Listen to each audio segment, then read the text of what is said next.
Well, hi everyone. Welcome to another live stream. It's Saturday. I hope you're all enjoying the weekend. It's a long weekend over here in Australia. We're having a Easter long weekend. We get lots of little public holidays. Had one yesterday, and today was a normal Saturday, so all the shops were open again. But I hope you're enjoying your Easter, and tomorrow, if you've got little ones, you're going to probably get those little chocolate eggs out and get all chocolate all over your house. Anyway, welcome to the stream. We've got a lot happening today, and I just thought I'd just wait to see a few of you rock up. It's 10 o'clock already, so at the moment it's just showing there's only 2 of us here. Hopefully not everyone's away. Hopefully say hi in the chat. You know, I like to encourage this to be an interactive live stream where, you know, feel free to type away in the chat. I've got the chat window open here, just there next to me. Wow, I got that right for a change. It feels weird because you've got to point the opposite way to what you're looking at. So yeah, feel free to say hi in the chat. I'm keeping an eye on it. I've got all these windows open here. And also, we should mention that there's a fair bit going on in this particular live stream. There's a bit of news.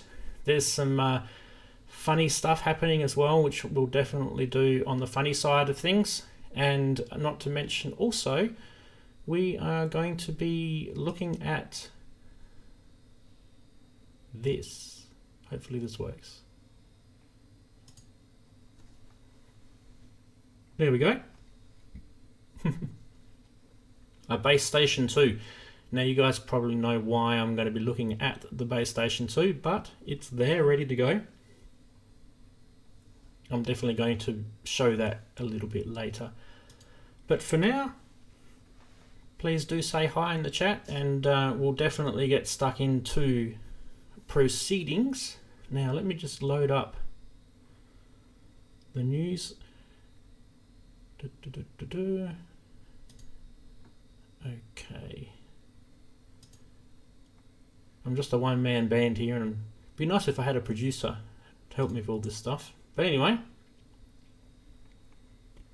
there's only 2 of us at the moment. Hi, Erin from Houston in Texas. Wow, howdy. It's a long way away in Texas. I bet you it's nice and early on a Saturday morning over there. Nice to see you. Definitely worth getting up. We won't keep you too long, hopefully, on your Saturday, but if you're really into synths and music technology, and you can put up with my Australian accent, we'll have a great time. So let's rock into the news. I've got a little bit of news to play, and then we'll have a quick chat about it afterwards. So let's get stuck into it. Let me just mute my mic.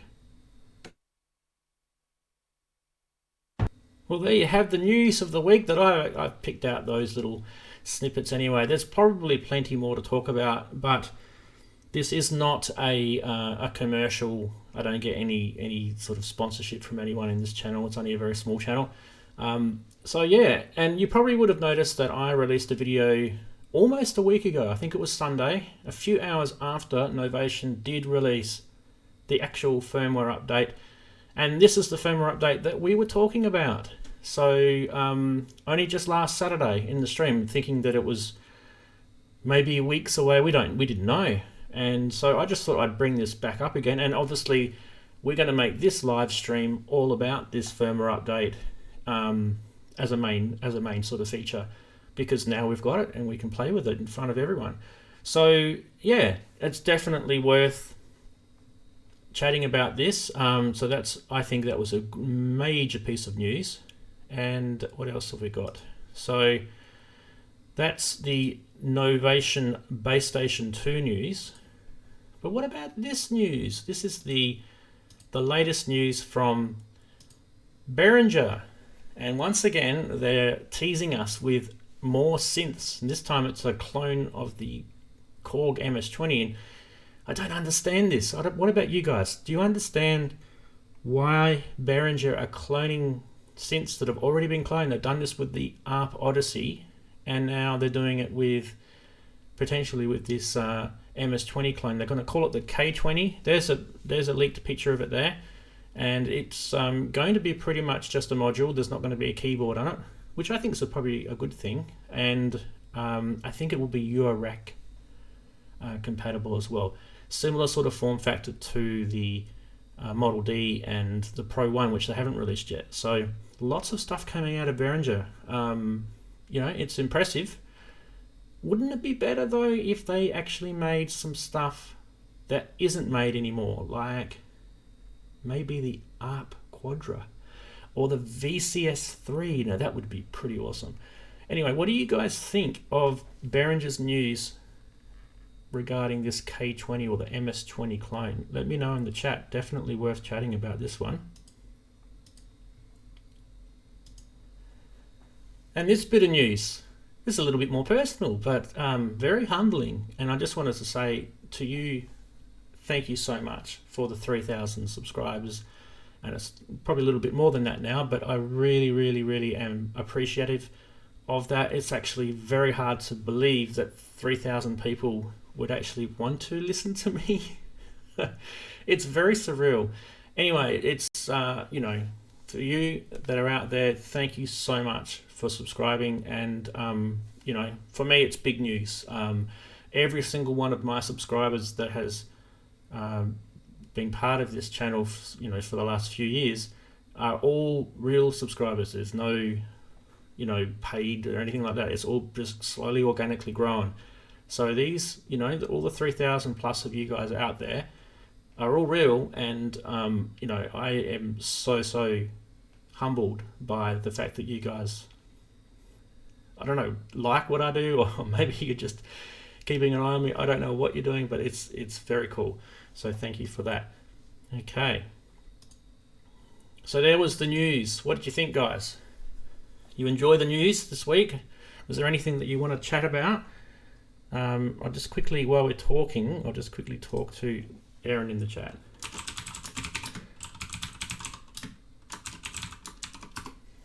Okay, now what else have we got? Don't forget, every week I do have a look at the funny side of synthesizers and music tech, and I do like to do a little segment called Funny Side, which is a pretty good name for it. So let's hit into that right now and hit the funny side. Let's go. Small transition.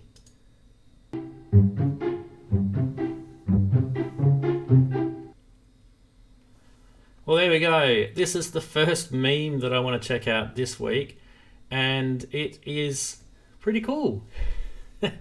It's a Nord stage something or other. Someone shoved it into a grand piano. Maybe they got sick of the patches on the grand piano. What do you think, guys? They needed more patches. This is brilliant.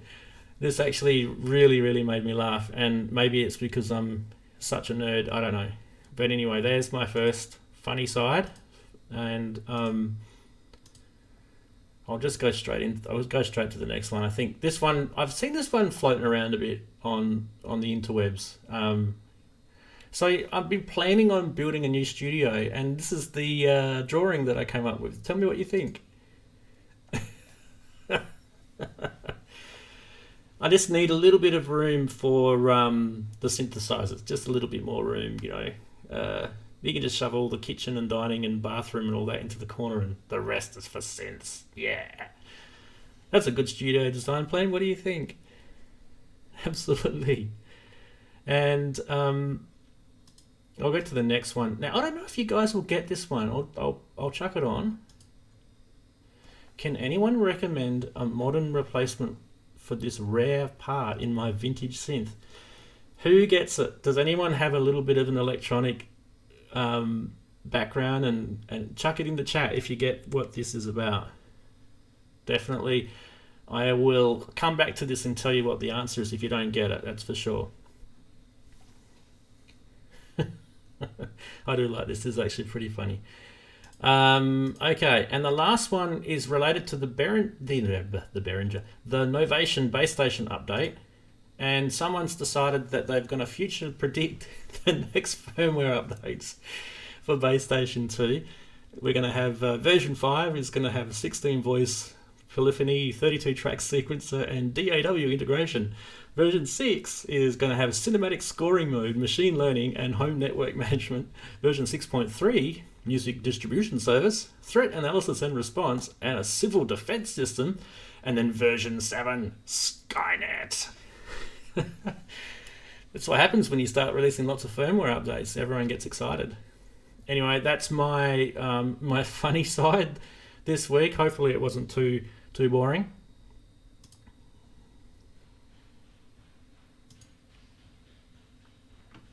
Beautiful.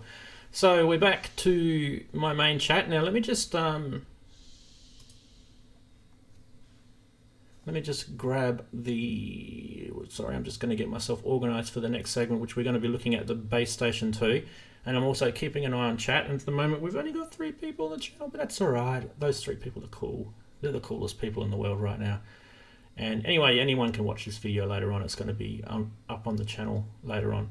But do stick around because this is the best part. We are going straight into the next segment.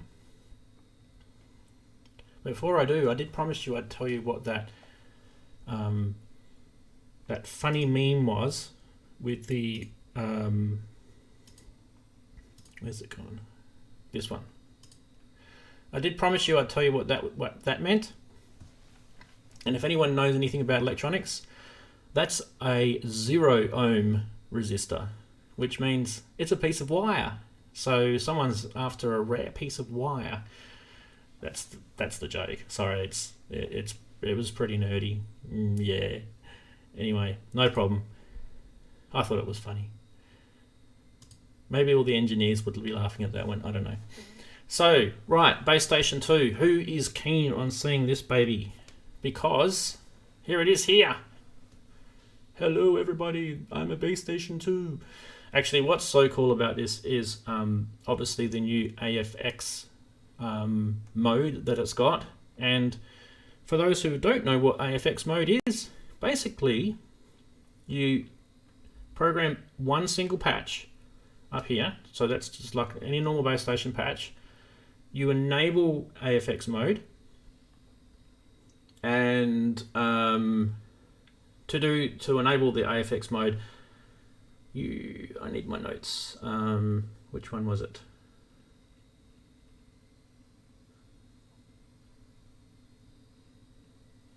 Just give me 1 sec. I'm going to bring my notes up, and that way I'm not going to be flying blind here. Okay, let's bring up the cheat sheet. Whee! Okay, AFX mode, function, so you hold down function here, and you double tap, I think, swing. So let's see what happens. Yes, this is it, and it's got the O flashing, and then you'll see 3, okay? That means we're on overlay 3. So we can go from overlay 1 all the way up to overlay where are we? Try it again.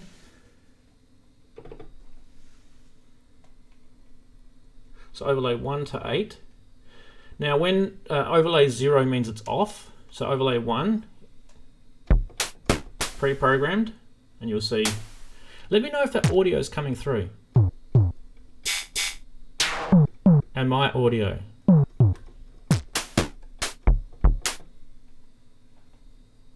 Just double check, making sure everything's going to come through. Thumbs up in chat if you can see my, if you can hear my audio, and obviously, I think you can. Cool. All right. So overlay. Let's do that again. Overlay 1 is pre-programmed. You can override this. Okay, cool. Overlay 2.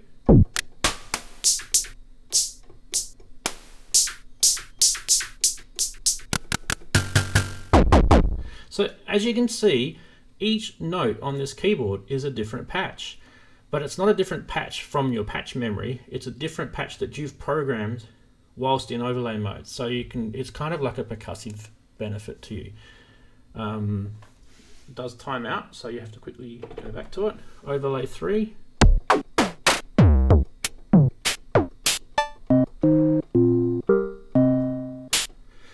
thing you'll notice too is if you've got a long release on a patch here, like that one, if I hit another, it's a mono synth, don't forget, it will cut it off. See how it cuts it off? But that can actually be a benefit. So see how if I hold down one, it goes back to the one being held.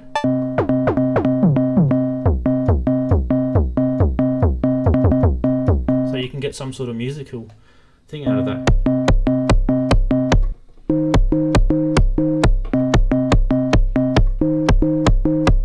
So that does have some benefits if you know what, you know, if you can think ahead of ways around this. Overlay 4 is another one. This is kind of like a electronic drum machine.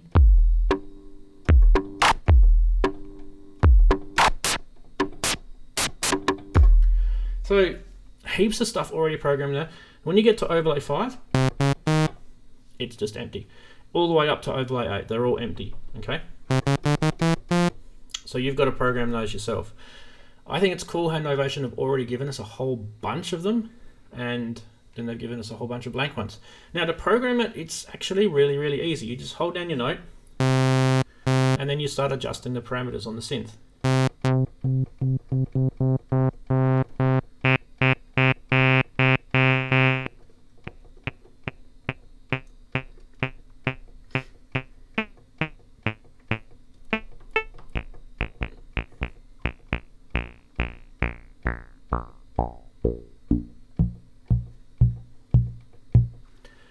Now we're starting into bass drum territory, right?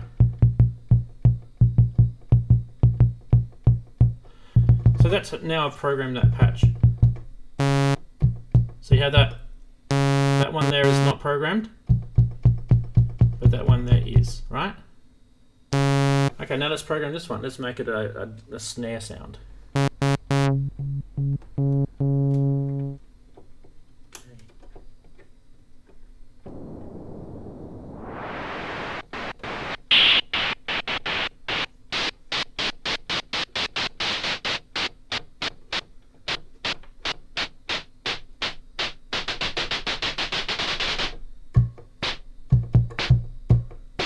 Already I've got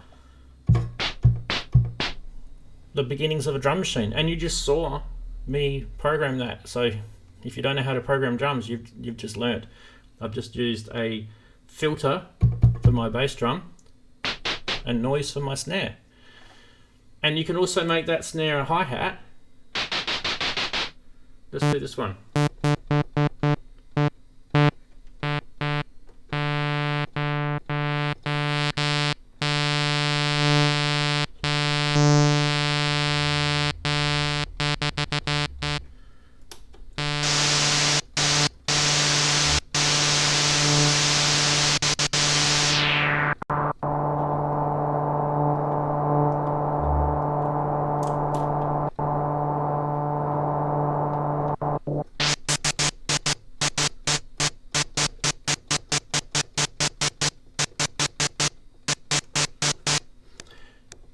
Ooh, that's very snappy. Here we go. Here we go.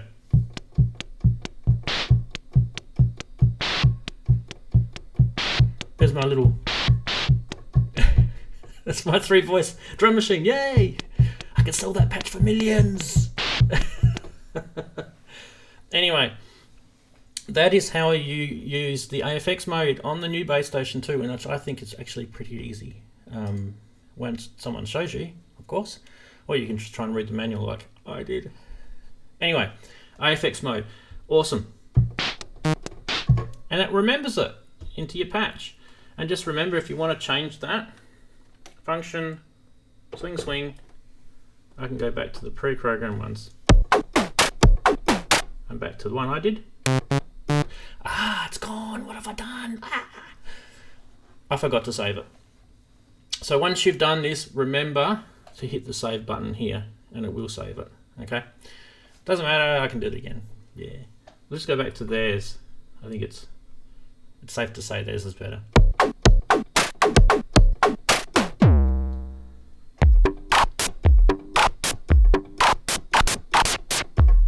Cool. what is else in this new groovy thing? Okay, so they also added a new feature for the sub oscillator. Okay, and I think, did I do that one? Right, so let's go to a knit patch, which is, you can see that's on a knit patch, and we're going to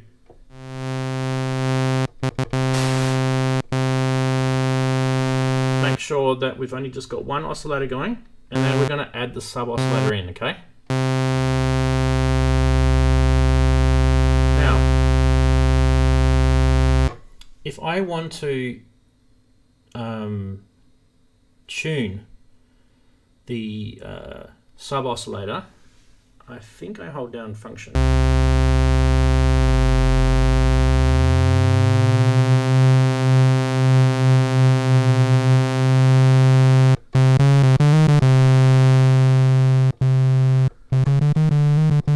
It's on a sine at the moment. Let's make it a.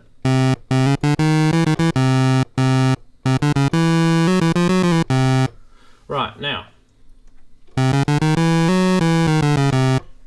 I've got two oscillators, but wait, the base station 2 already has a second oscillator, so now we've got 3 oscillators. Let's add the second oscillator in.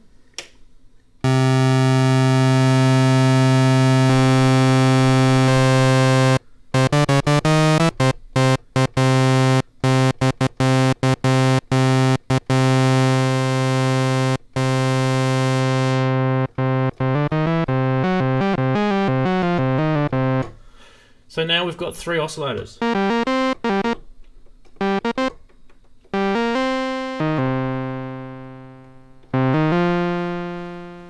Hold down function. Oops, no, that was a mistake.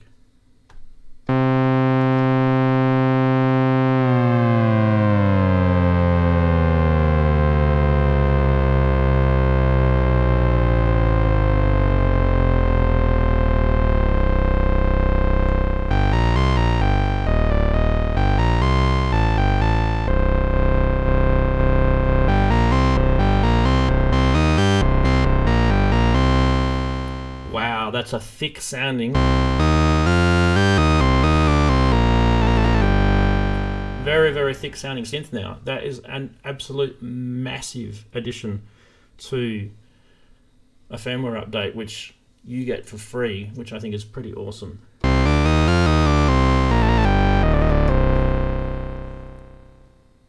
going to get in trouble for saying this, but this actually makes, and I've already said it anyway, so I don't care, I'll say it again.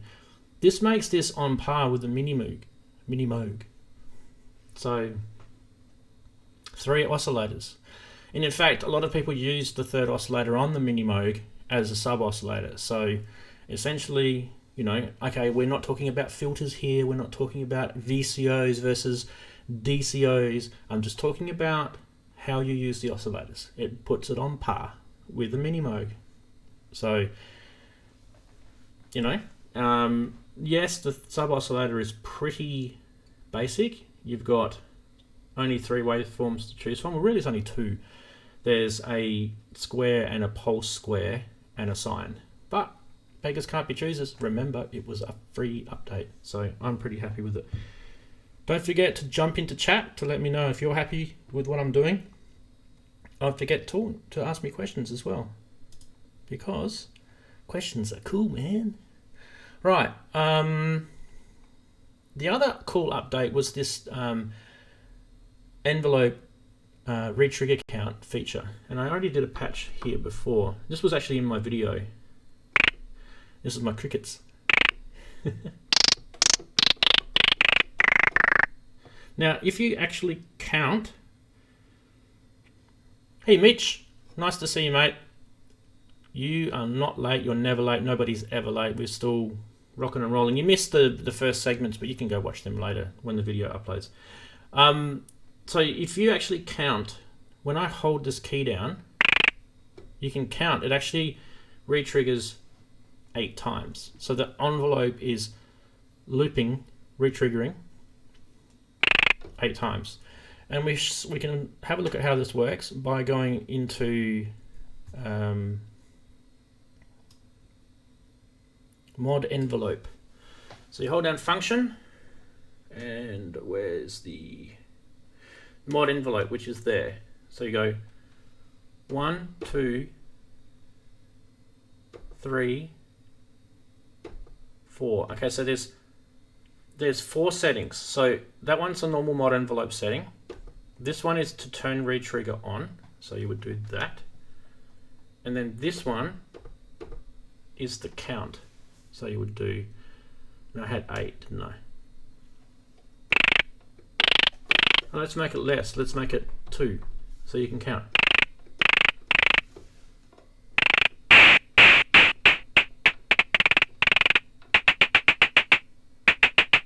Now I've got to click save and function.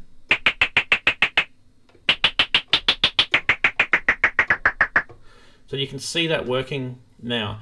And obviously you adjust your envelope.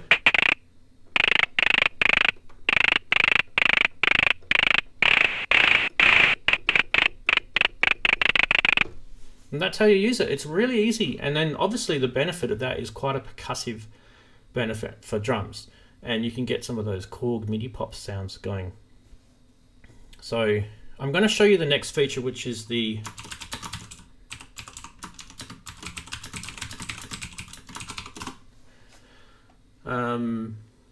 okay, so in that menu, function and mod envelope there, if you hit it 4 times, you get to the D0. Now, when you enable D to that setting there, okay, it means that the envelope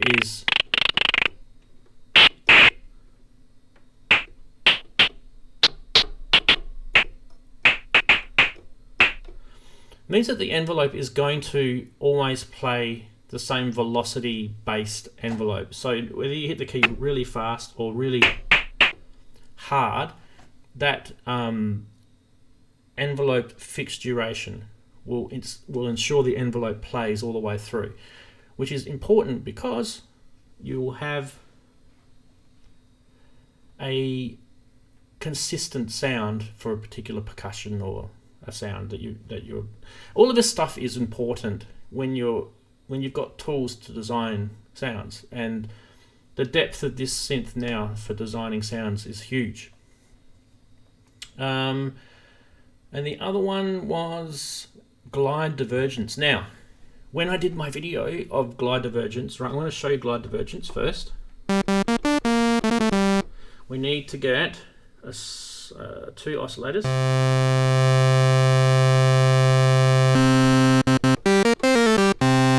Now, let's make the second oscillator a different. What do we do? This one here. So you can hear this. Oscillator 1 is a sawtooth, and oscillator 2 is a square wave pulse, something similar to that, right? So you guys can hear the 2 oscillators. Now, what is glide divergence? Well, glide divergence is when you're playing with glide, which is this function here. Notice how both the oscillators glide at the same timing, okay? Glide divergence is when you can actually adjust the timing of the 2 oscillators to something different. And we do that by holding down function and hitting input gain, which is right over to the right hand side here, this one. And we hit it twice and we get G, 0 is off. And we're going to go all the way up to the maximum, which is 15, because I really want to show you, hit function to exit, I really want to show you how you can hear the difference, right?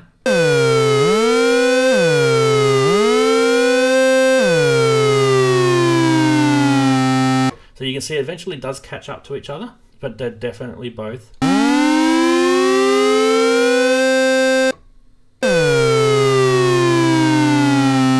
That's kind of annoying, but it's there to prove a point.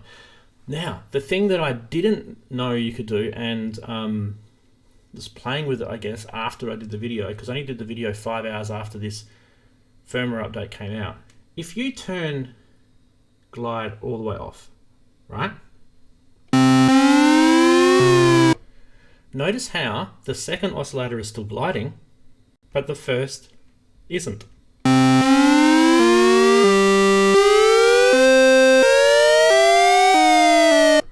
And obviously that's quite annoying, so we can tame it down a bit.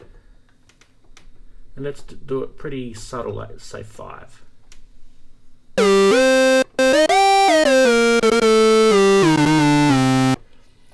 When you start getting those subtle differences, you get separation of voices. And that actually kind of makes your sound design interesting. So you can come up with some stuff that probably haven't heard of before. And I actually believe with all of these firmware updates combined, this synthesizer is very, very programmable, very customizable. There might even be some stuff in here that doesn't exist anywhere other than in here. So hold on to that and let's see if that's actually a true fact, because I know a fair bit, and I'm trying to think of something that is analog and has these features.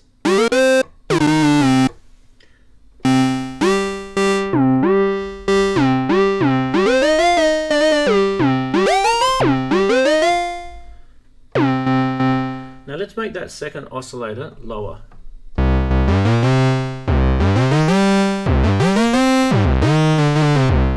It almost gives that. Now, this is a very common way to make a bass sound, where you've got the square wave low and you've got the sawtooth wave a little bit higher. But it's making that bassy square wave sound laggy, and it kind of gives it a very thick analog effect.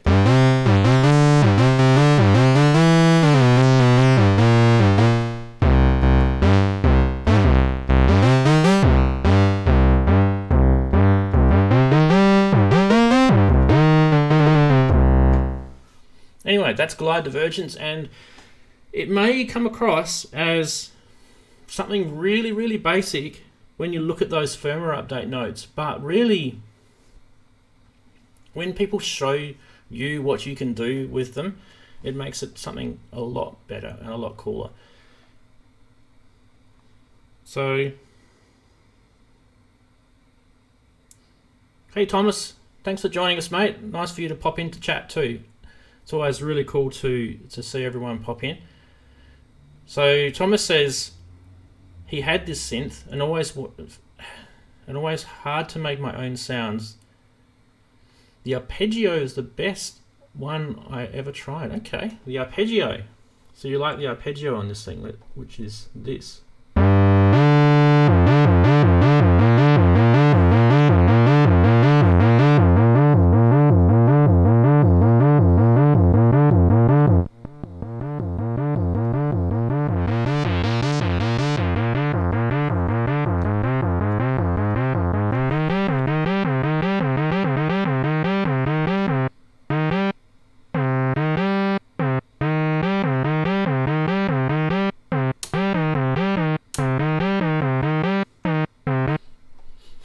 I think that arpeggio is okay. The thing that I do like about it is the rhythm adjustment here. You can get some pretty cool swingy type imbalances with the arpeggio. But don't forget, an arpeggio is basically you hold down a chord and it plays the notes of the chord in the order that you set it here. So up, down, whatever. Okay. Is it the best arpeggiator that I've ever heard? No. This is very basic. And there's some videos on my channel which I've released recently on some pretty cool arpeggiators. If you really are after a synth with a cool arpeggiator, I mean, have a look at the Roland MC505 or the Roland MC909. They're those groove boxes. They've got some pretty cool arpeggiators in them. Also have a look at the Behringer DeepMind 6 or 12. It's got a really deep arpeggiator. It's got the pattern editor in it. So in the screen, you've got to do a menu diving, but the pattern editor on that thing is immense. And so in terms of basic versus complex, these arpeggiators get really, really big. It's one little hint. Those who like my channel and follow me and know that I really love arpeggiators, there's a synth that I've got, which you've probably seen me do a repair on recently, called the Korg M3. The Korg M3 has got a Lab module inbuilt into it, which is written by Stephen somebody. Sorry, Stephen. I always forget names.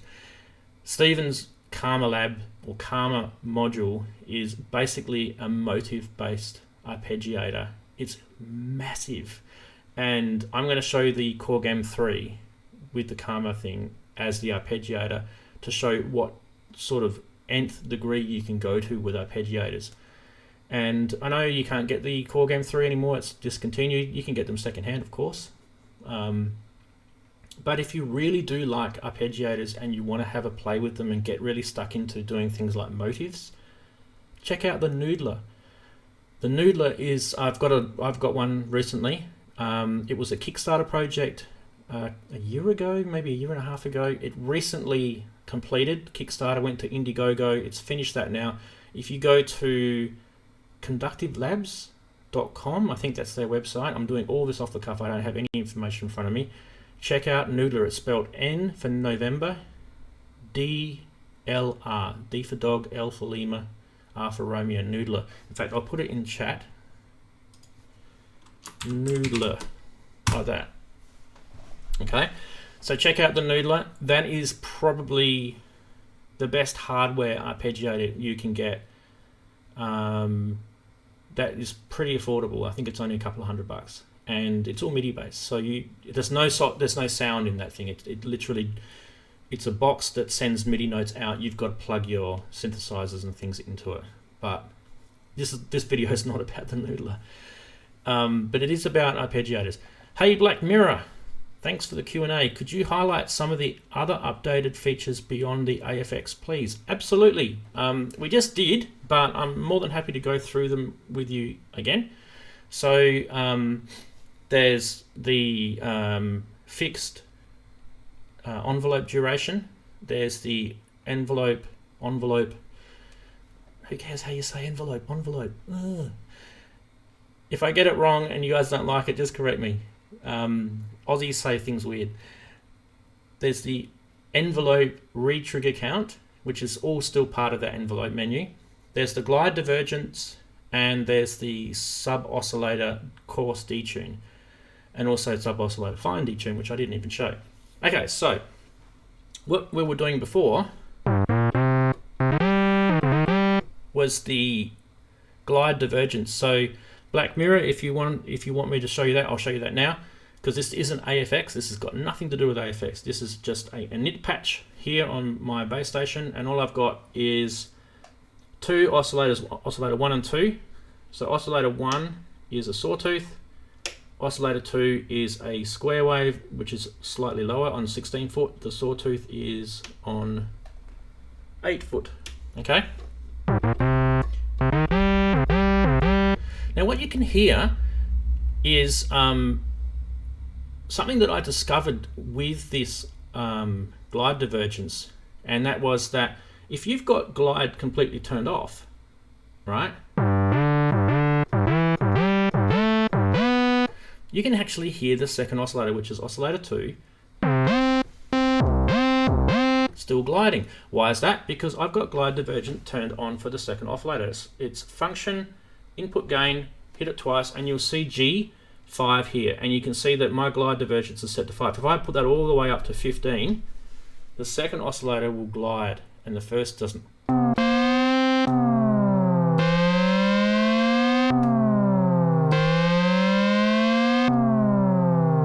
Okay, and let's turn glide on the first oscillator so you can hear them both gliding.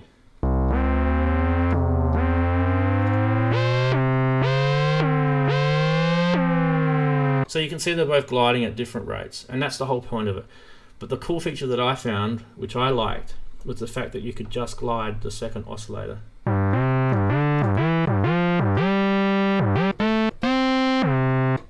Like that. Can you glide oscillator 1 and not oscillator 2? No. Oscillator 1 and 2 will glide together, always with glide. But you can glide oscillator 2 and not oscillator 1. Yeah. You know, we can't have everything. This was free, guys. So that was the first thing that I was talking about not long ago. So I am For those who have been watching, I do apologize, but this is just for Black Mirror. Envelope retrigger, we looked at that with this patch. So you can hear that patch, sounds like a cricket. The envelope is retriggering, okay? So if I go into function and mod envelope, hit it twice, that's the retrigger thing. You need to turn it on, okay? Press function to do that, and then function mod envelope 3 times, gets you to the retrigger count, and that's C0, 1, 2, 3, 4, 5, 6, 7, 8, all the way up to 16. Oh my god, that's a lot of triggering. All right, let's try that.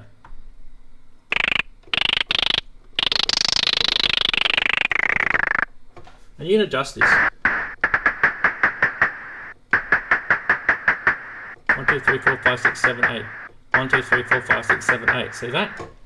So there's your envelope retriggering. Isn't that cool? Ah. That's the benefit of this. It's kind of percussive. So you can obviously adjust your envelope. We're slapping someone across the face.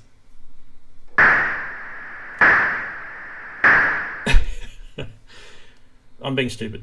It's Saturday night. Come on, guys. Oh, Saturday. It's probably Saturday morning where you guys are, but Saturday night for me. Anyway, that is the envelope retrigger, the envelope. Now, the third one that they've put in is the fixed duration one.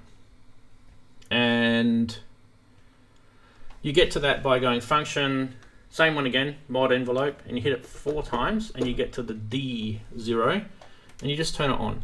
And all it does, this one is pretty basic, it's either off or on. All it does is it makes sure that whenever you hit a key, it always plays a fixed envelope. No matter what envelope setting you've got, it will play that envelope all the way through. Even if you hit the key fast with a velocity, or if you hit the key slow, that's what that does. So that hopefully explains that. They're really the only other things. Okay, sub-oscillator detune, I was showing you that before. So we've got on a nip patch, okay.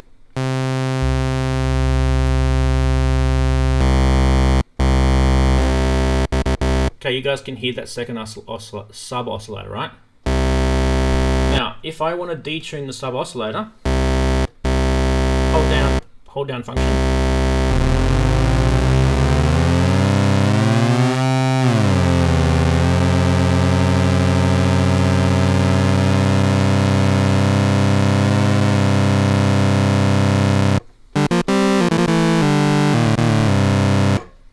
That is the sub-oscillator. Now in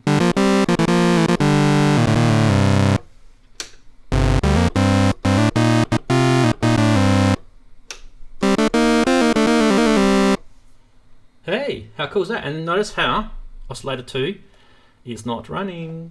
Let's turn oscillator 2 on.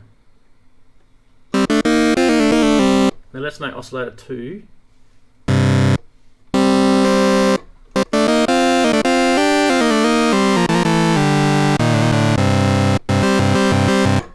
That's how you do the sub-oscillator detuning.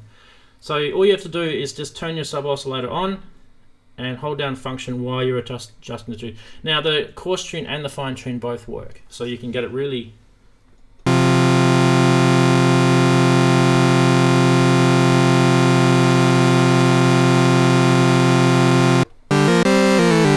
So you can get that real analog-y sound there. Thomas, cheers mate. What sort of beer are you drinking? Swedish beer. I'm pretty sure I've had a Swedish beer before and it ain't bad at all actually. So yeah, let us know the Swedish beer you're drinking.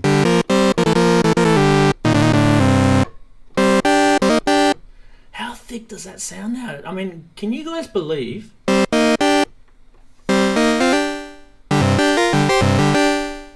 that is actually a base station too? Wow, 3 oscillators.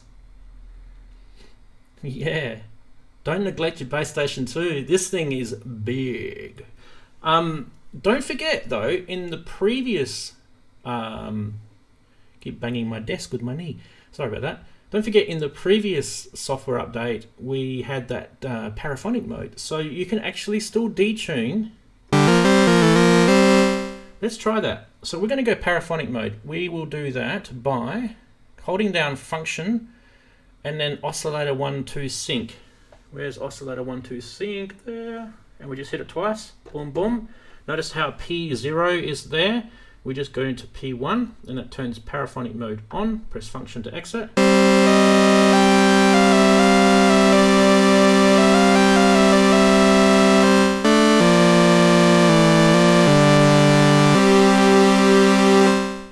So you can hear the second oscillator on its own, but the sub oscillator stays with that first oscillator.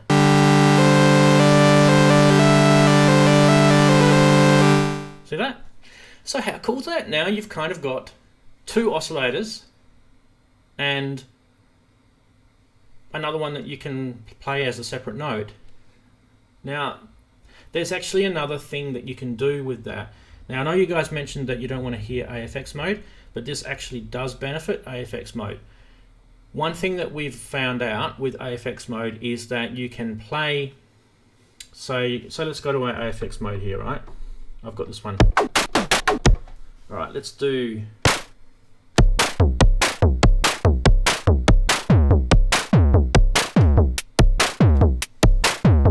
Right, so while that is playing,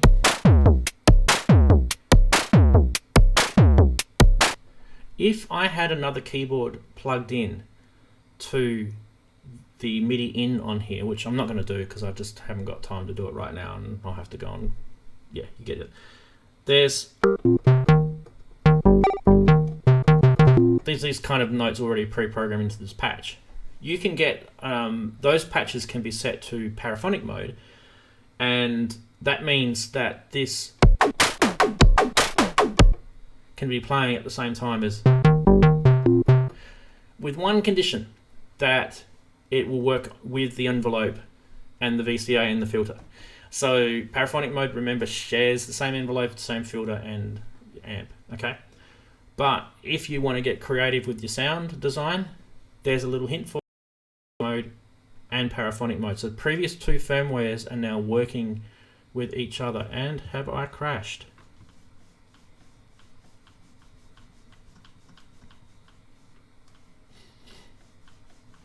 Crashed. Let me know if I've crashed.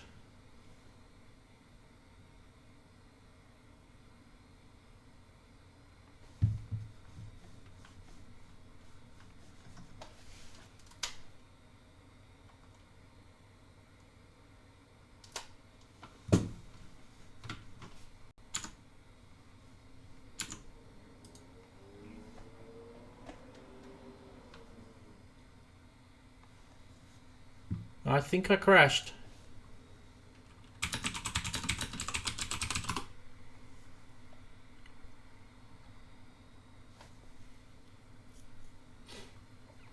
Let me see if it's up and running again.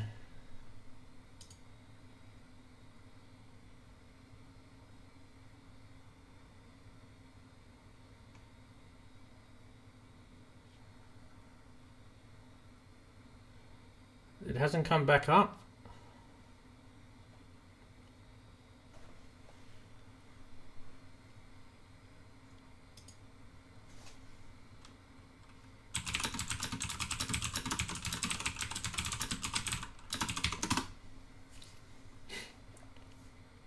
Blah, blah, blah, blah, blah. Hello, everybody. Am I streaming?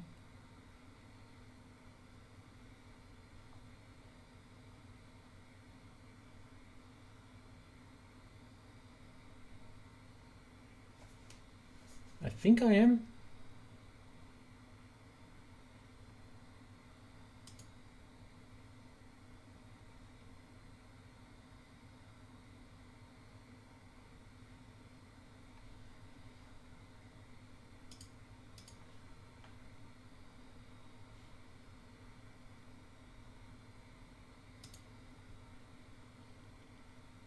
I'm back, but I can't see myself, but that's okay.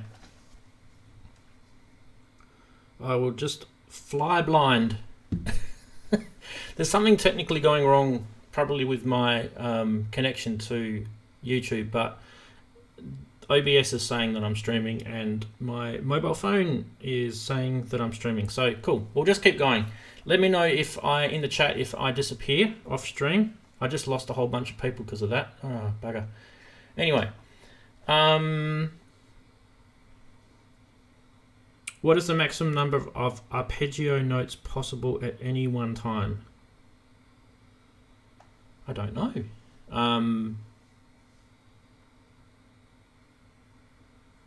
I think you would have to just get a massive keyboard and stick your arm on it, like a 61 key or a 70, 80 something key keyboard, and just stick your arm on it and see if it plays them all. Remember, it will go all the way into in the order that you play it, or depending on up down the order that you set. If that's specific, that question is specifically about the Bass Station 2, I actually don't know. I don't know if anyone's ever tried that. Remembering the Bass Station 2's only got a very small 3-octave keyboard.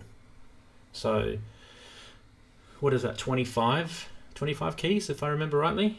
So technically 25, if you're basing it on this, technically 25 is the answer to your question. I don't know if it actually does accept external key for the arpeggiator. I haven't tried. It's been a while since I've played with the arpeggiator on the Bass Station 2, to be honest, because I don't really use it. But yeah, you can try it. You can try anything. So we would have to hold all the keys down and latch it. Go.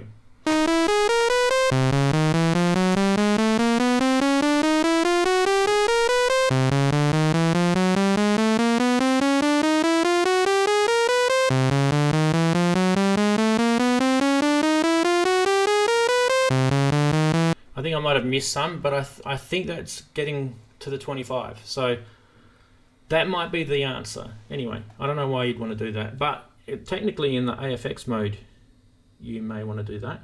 Where are we? So you could do this. I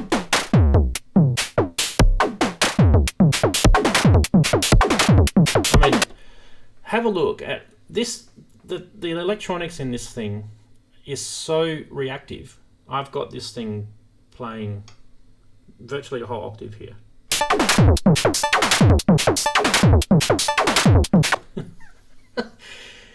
Watch all the changes to the patches. You can see all the you can see all the lights changing. It's so cool. It's amazing. I crashed my stream before, but I haven't crashed the Bass Station yet. Someone's going to make a song like that and it's going to be a #1 hit, and everyone's gone, oh, why didn't I think of that? You can just imagine everyone in the clubs.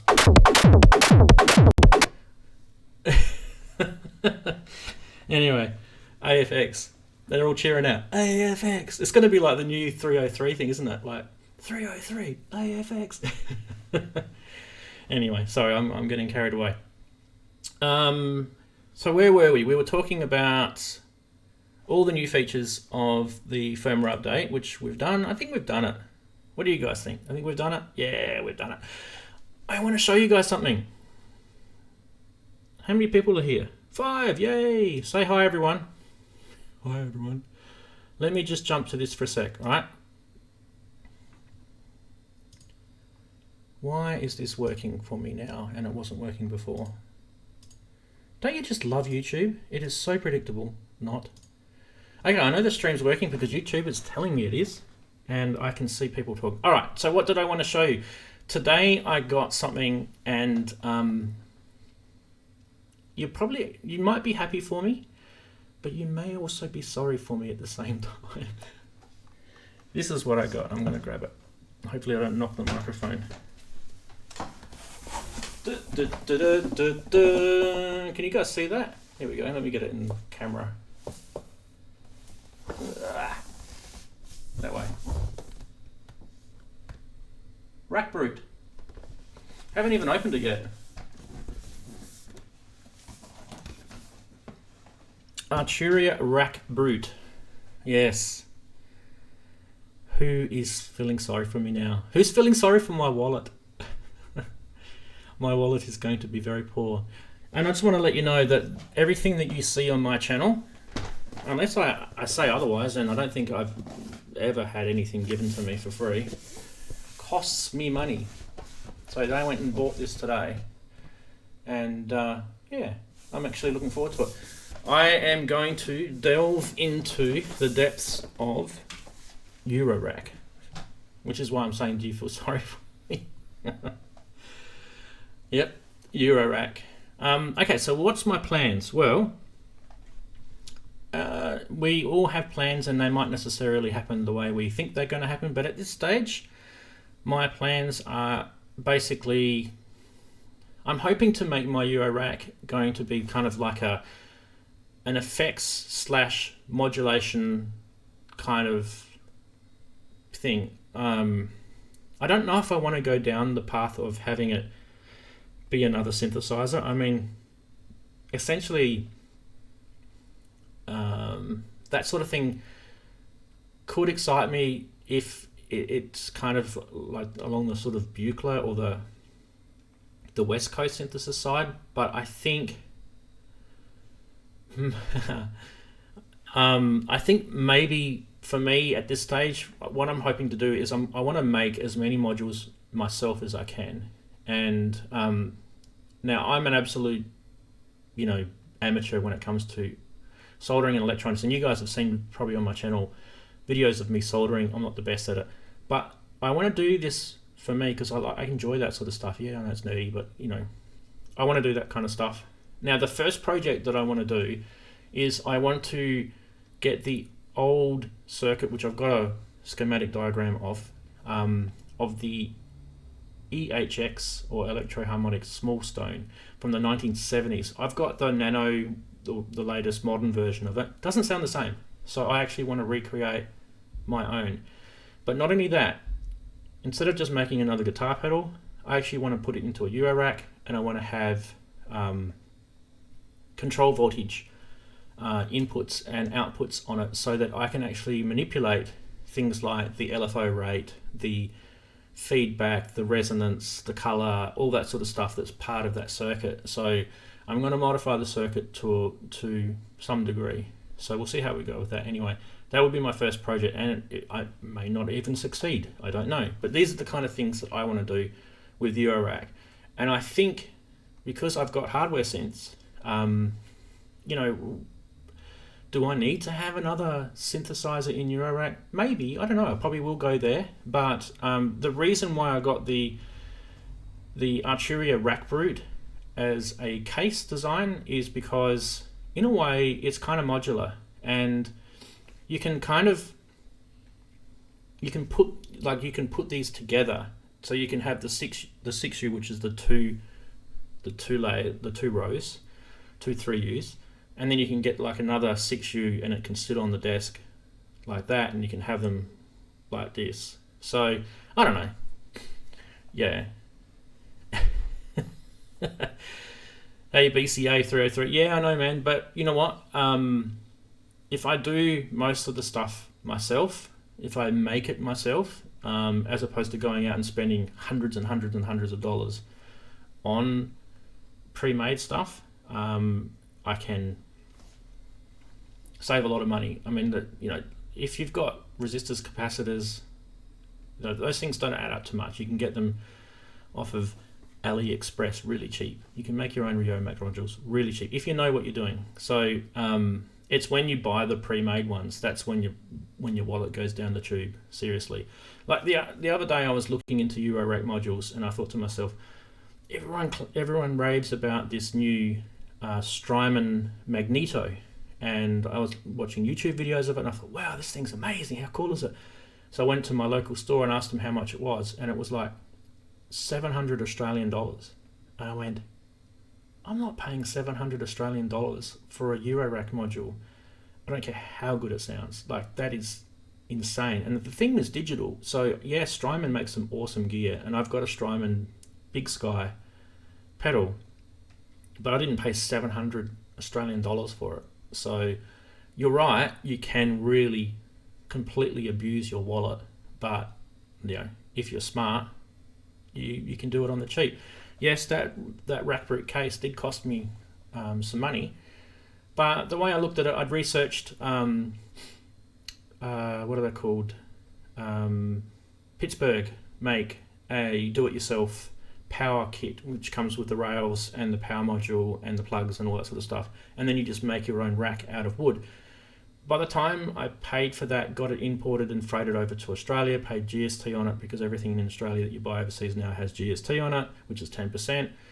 By the time you put the exchange rate into it, by the time I spent going to the hardware store, buying lumber, screwing it, gluing it, labour, time, and it would have just been a box, a basic box, because that's about as good as I can get, and it probably would have been naff. I was looking at about $350, my money, Australian dollars, including postage and all that sort of stuff. And this thing was only an extra $100. So I just, exactly. Best plans laid. What's that old saying? So here we go. Anyway, the whole point of it for me is I want something that I can route audio into, modulate, and then manipulate. And then I'm going to sample this stuff in my, MPC Live or my Octatrack. So it's going to be good fun. At the end of the day, yes, it's going to cost money, but at the same time, it's going to be good fun because I get to play with electronics and soldering irons and all the geeky stuff that I love. So yeah, Black Mirror, you could have bought an MS-101. Yes, I know.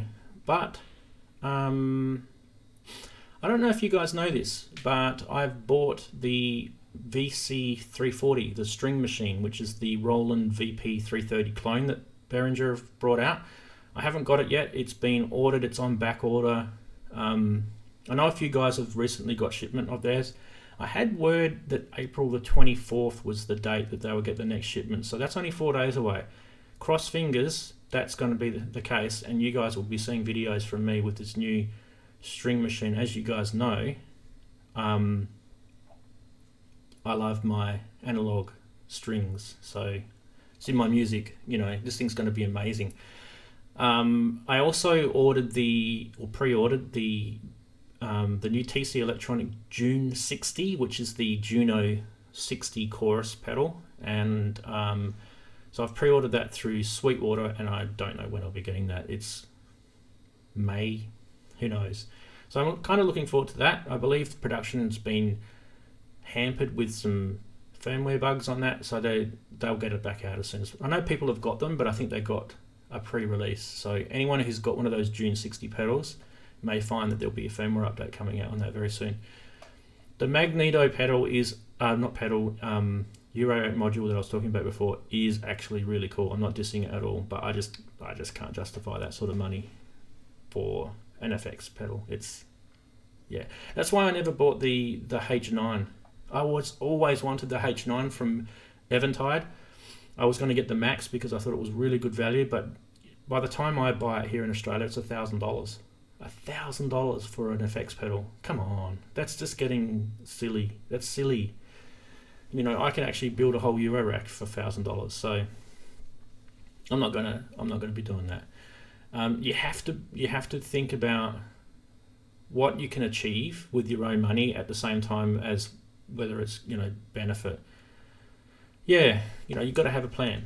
So anyway, for me, it's not scary. I've been wanting to do Eurorack for a while, and I've just never had a chance to do it. But as you know, I get involved with a lot of synth stuff, and there's so much to know even just with synth stuff. So going in and down the Eurorack rabbit hole is possibly distracting, but at the same time, I think we might be getting some good content for not just me, for my music, and also for the benefit of my YouTube channel, which I think you guys enjoy. So there'll be some extra content for there. And also I think that string machine coming is going to be interesting. I really want to put that through the paces. I don't know if you guys know that the VC340 is actually It's a proper analog divide down synth recreated, and I've always wanted a divide down synth. They're really hard to come by, the old vintage gear here, and you know, if you do get it, you have to pay massive freight costs. And where I live in a place called Western Australia, which is right on the opposite side to where most people in Australia live, and yeah, freight is just a killer for everything. So for me, I'm getting this Behringer synth from through Thomann, which is that German music distributor in Germany, and with the freight and the GST and extra and all that sort of stuff that I paid, it ends up being still a reasonably good deal. So I did my research on it. If I was to buy one through a local store here in Australia, I'm looking at, I think I saved about $150 Australian on that. So to me, you know, that little saving there can go towards something else, you know. Anyway, all right, have I covered everything today in the stream? I know, I'm sorry about that blip before. Never had that happen to me before. It's weird.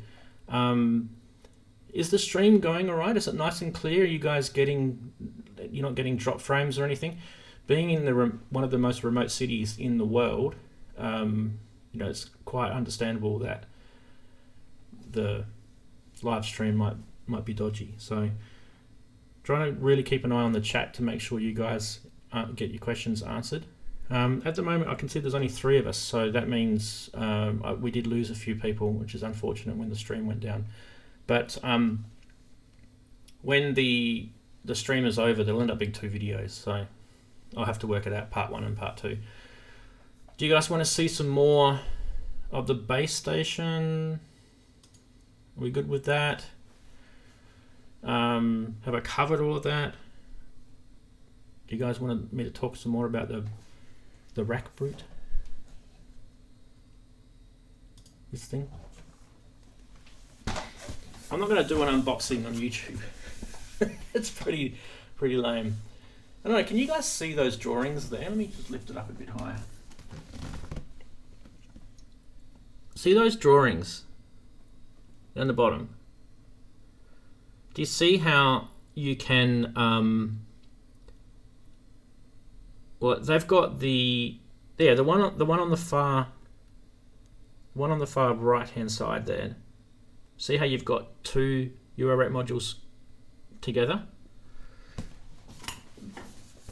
I think that's kind of a cool thing.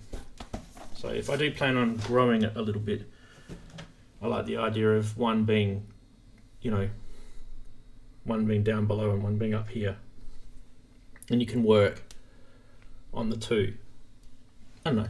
If you look at my setup just here, you can see there's the Novation peak. That's the here, right? So that's like a little shelf that I've made, and then I've got stuff down the bottom here. So that's the MPC Live there. So yeah, I like to kind of work, you know, with everything in front of me. It's just me though. Might be a stupid design for you guys, but yeah. There's a big delay in the chat. Yeah. Let me see. Let me see. I've just said there's a big delay in the chat. Let me just wait till I see it comes up on the video. Dum da dum da dum. There it goes. Yeah, that's quite long. That's massive. Well, you know, you've got to remember those little electrons are traveling all the way from Western Australia and all the way back to wherever you are. I think one of the guys before said he was in Sweden. So I don't know where you are, BCA 303, but yeah, it can be a long way away. So I do apologise for the lag, but this is the best I can bring. You know, until about when was it? I think it was like about March last year. We didn't have internet fast enough here to do live streaming, and now it's probably barely fast enough to do 1080p or full HD, which is what this is coming out at. So yeah, I'm just, we've got really, really crap internet here in Australia. Really, really crap. You've got to be in a good situation to get good internet here. But we do the best we can. Look, I think this is acceptable. We can still work with this. So I think a lot of people in some other parts of the world probably don't even realize how good they've got it with the internet. I know some people don't even pay for data. We pay for data here in Australia. It's crazy. So this particular internet connection that I've got here in Australia, it's called NBN, which is what the government owns. But NBN is just kind of like the cables, the network, and then you've got an ISP, internet service provider, on top of that, which then provides you with your connection, and then you have plans in that connection, and in those connection plans you get certain data allowances, and if you exceed those data allowances, you get excess data charges. The plan that I'm on is the top plan, and there's some pretty high amounts of data allowance that you get, and I've never ever gone anywhere near it, but technically I could easily, if I was downloading and uploading every single day, I could easily breach that, and then I'd be stung with excess data. And in some countries in the world, they don't. What's data? What do you pay for data for? Data's free. What do you mean? That's just Australia. It's weird. It's a weird place here. Everything costs money. You get used to it. But at the same time, it's a good country to live in. So yeah, I always whinge about it though, especially when it comes to getting synths. As you guys know, I don't get synths early enough. Yes, Netherlands to Australia is quite a long way. But recently, where I live, you can catch a plane from my city to London, which is close to the Netherlands, and it only takes 17 hours now. So that 17-hour flight is really, really quick compared to what it used to be. And technically, if they diverted that flight to Amsterdam, it would be probably maybe an hour and a half shorter. So because we're heading that way, we head from Western Australia we go across the ocean, across Africa, across the Middle East, across the Mediterranean, and into Europe that way. Yeah, it's not very far from London to Amsterdam. And I've been there, been to both places. I can't remember how we got from the UK to... Actually, I do. I remember we went across on a ferry.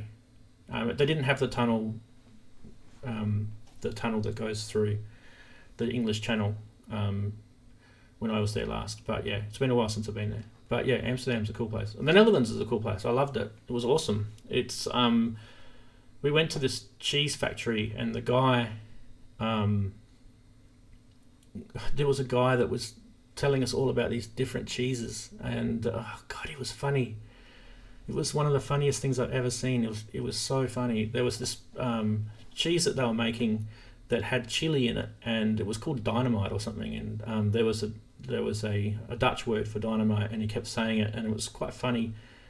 The name of the cheese was dynamite, and the Dutch word he had as well, and he was kind of mixing English with Dutch and the cheese name, and everyone was cracking up.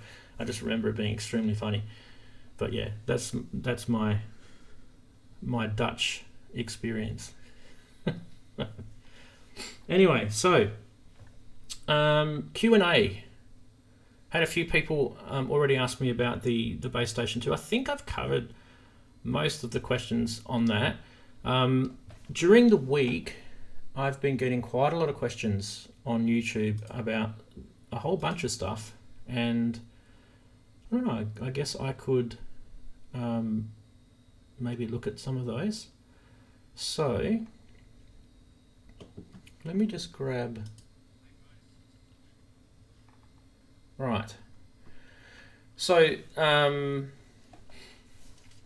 are we? There's a video that I've done a while ago, 2017, on aggregate devices, and I get this question a lot. Aggregate devices is where you are in a Mac and you're trying to combine multiple audio interfaces together.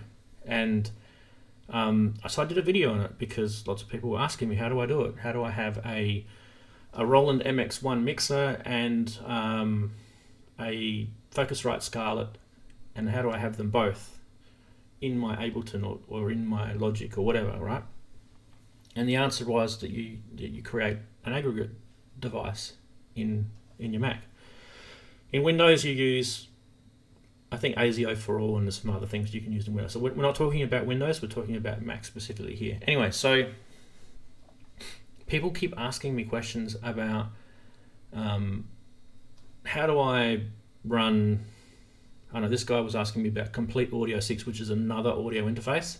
How do I run interface X with Ableton? How do I run my analog rhythm with, which are probably, I'm guessing, is going to be using Overbridge, right, on the USB. So how do I run Overbridge and another audio interface?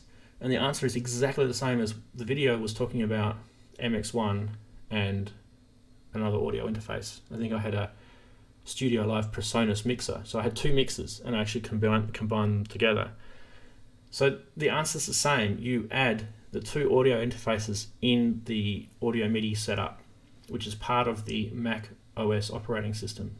Doesn't matter whether it's Steinberg, Yamaha, whatever audio interface you've got, it doesn't matter. If you want to combine that with another audio interface, like a mixer that's got a digital interface on it, that's how you do it. The other option is that you don't have an audio interface that's limited in connections. You try and get yourself one that's got lots of connections, and you go down that route. But the biggest issue with audio interfaces on the Mac is if you start going down the route of aggregate devices, you're going to create yourself a latency loophole. It's just going to be a rabbit hole, and you're going to have latency because it has to communicate with two separate devices at the same time. It has to use some sort of timing mechanism. It's a bit like the word clock that you have with digital audio. Kind of works similar to that. You have to have a timing, and then you've got the problem where you might be running a VST inside your DAW, like Ableton or Logic, and your hardware is going to be out of sync in time, and you're going to have all sorts of problems. If you know what you're doing, you can actually adjust all the timing of everything so that it works together. But if you don't know what you're doing, you're going to be literally pulling your hair out because, yeah, it's not a great way of doing it. So one of the ways around it for me that I did was I went and bought a Presonus Studio 192 USB 3 audio interface. It's a rack mount one. And the benefit of that was that you can add 8 AT modules to it. You can actually add two 8 AT modules to it. It already had 8 inputs on the audio interface as it was, which is heaps, plus another 8 for each 8 AT module, so that's another 16. So a total of 24 plus 2, which because of the way it works is 26 inputs. That means I can have 26 audio inputs, analog audio inputs, straight into my DAW, and it's timed all the same. There's no very little latency because it's USB 3, and it's not too bad. It's not as good as some, higher end ones, but the Presonus stuff I find is fine for what I do.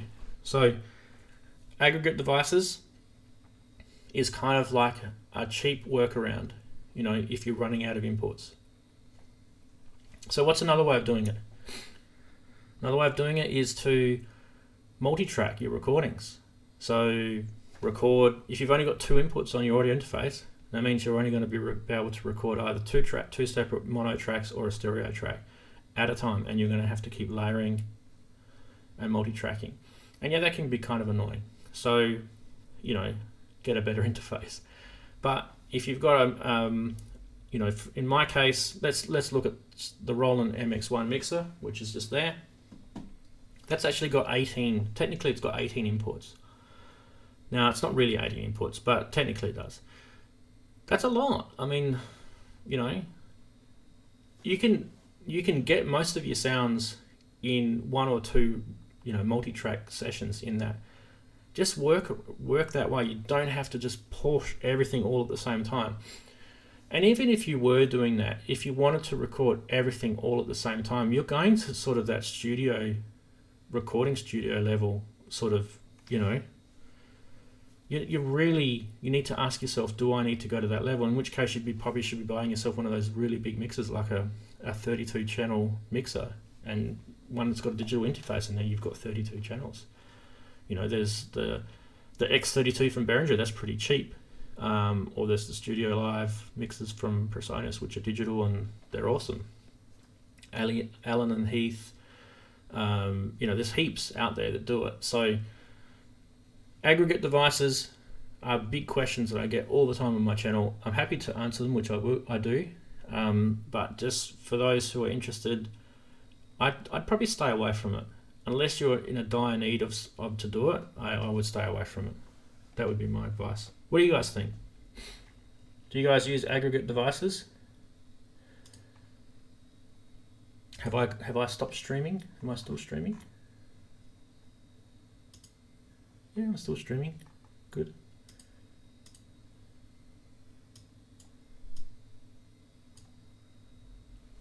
Cool.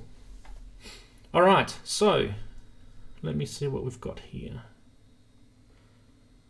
I think we could probably just about wrap up the video today. No one's jumping in and asking questions, and it says I've only got 4 people on the channel right now anyway, so unless someone jumps in the next 20-30 seconds, we can say our goodbyes to everyone. We'll just wait 20 or 30 seconds and then we'll wrap it up for the day. I'm sure people have got things to do on their Saturdays. Beers to drink. It's Easter tomorrow. For me anyway, I've got kids. They're going to be all eating chocolate tomorrow and doing Easter egg hunts all around our backyard. Finding the little chocolate eggs. Some people don't celebrate Easter. We don't really celebrate it here either, but it's just a kind of a fun thing that we do for the kids to keep them entertained. So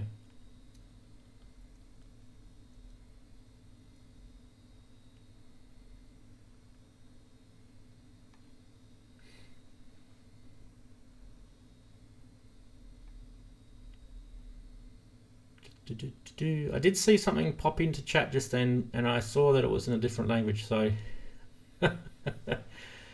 we'll wait for you to translate that. Give you a couple more seconds.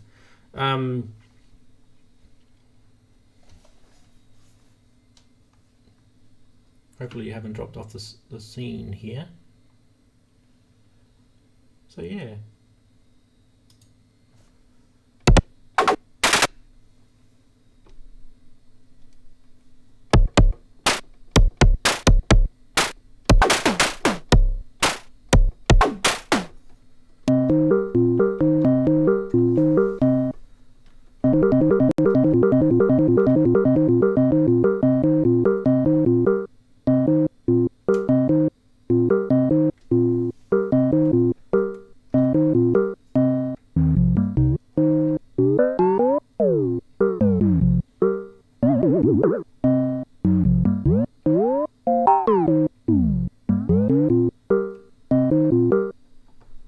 I really like this new firmware update, you can probably tell.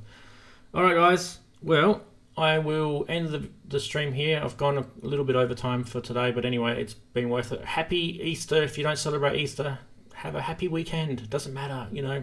Enjoy the rest of your week, and we'll see you again next Saturday. Please let me know in the chat or the comments below if there's anything you want me to talk about in the next live stream. Don't forget to subscribe. It really helps me with my channel. I just hit the 3,000 mark during the week, and I celebrated that at the start of the live stream. So thank you everybody for subscribing who already have. And also have an awesome day. Thanks so much. We'll catch you later.